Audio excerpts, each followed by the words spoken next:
There are questions that we often ask ourselves.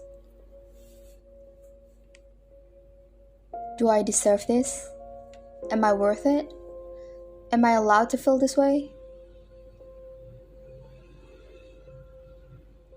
We continuously push ourselves to satisfy the demands that people around us expect. Parents, teachers, friends, and even ourselves. We all demand perfection. A version of us that can make our parents happy, our teachers proud, and our friends in awe. But by the end of it, what will be left of us? Nothing but an empty shell of a person. And I'm sure something that everyone already knows is that nobody is perfect. Perfection is a myth that don't have any distinct definitions.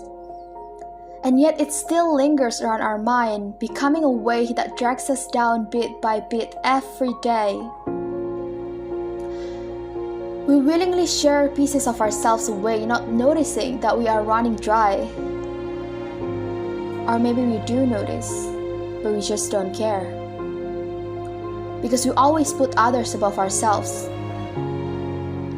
And some might say that this is a form of selflessness, a pacifier amongst others. But for me, this will be our greatest downfall. Because wasting yourself is different from kindness. We chase people that we know are not the right people for us. We know that they would hurt us and make us unable to freely express our colors, just because we wanted the popularity or the recognition. Or maybe we simply crave for a sense of companionships. We worked ourselves to the bones aiming for that promotion and a higher salary because we believe that when we have money, then we will be satisfied. That only at that time we deserve happiness. But happiness is not something that you can only claim as a reward. Happiness is a right that belongs to everyone. It does not come at the end. It's always beside us every step of the way. And whether we have it or not, it depends on our choices. So are we really going to keep lying to ourselves as if we are some sort of an immortal that can't be extinguished? Are we going to keep selling our souls to the devils just for some temporary gratitude? Because no matter what, at the end of the day, it's everyone for themselves. Only you can truly save yourself when you fall. Only you can know your real value. And that's the most important thing, isn't it? You. So are you not saving any piece of yourself for you? Do you really think you can keep helping others while falling apart? For now, maybe yes. But when you finally crumbles, then you can't even help yourself, let alone helping others. And I think that's more cruel, to extend a hand only to leave them hanging later on. I think the only time where you can truly help others is when you can help them till the very end. Only then you can be called a pacifier. But to do that, you must be able to stand by yourself. You must know that sometimes putting yourself first is completely okay. And when you finally realize it, you are on a journey towards self-love. It is a rough journey with high waves that will slam over your ships and deep holes where you can't even see any sunlight.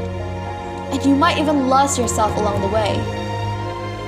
But that doesn't mean it's impossible.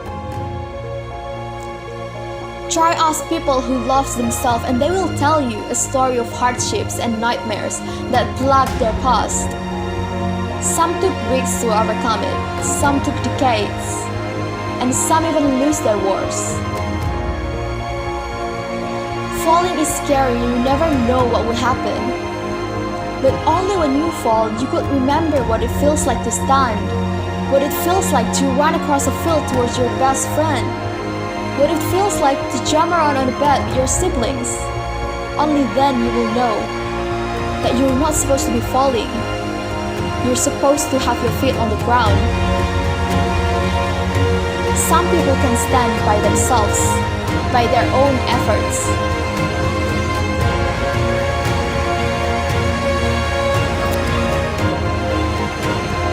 Some people get help from their pets or from the tranquility that nature brings them.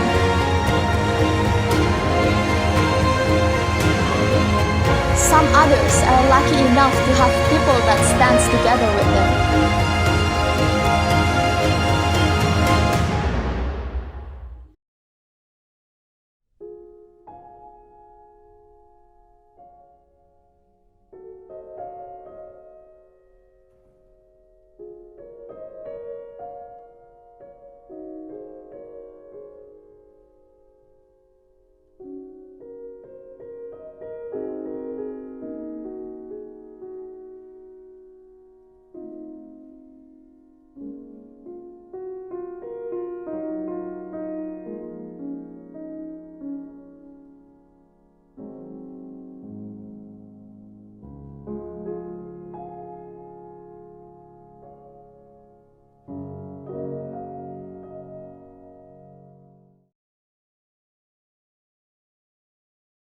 But all in all, there are numerous ways we can achieve self-love.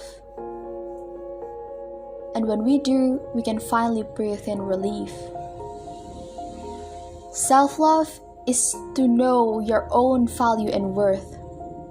When you know what you deserve. Self-love is when you can let go of people that hurts you without second thoughts. To look at yourself in the mirror and have no ounce of disgust.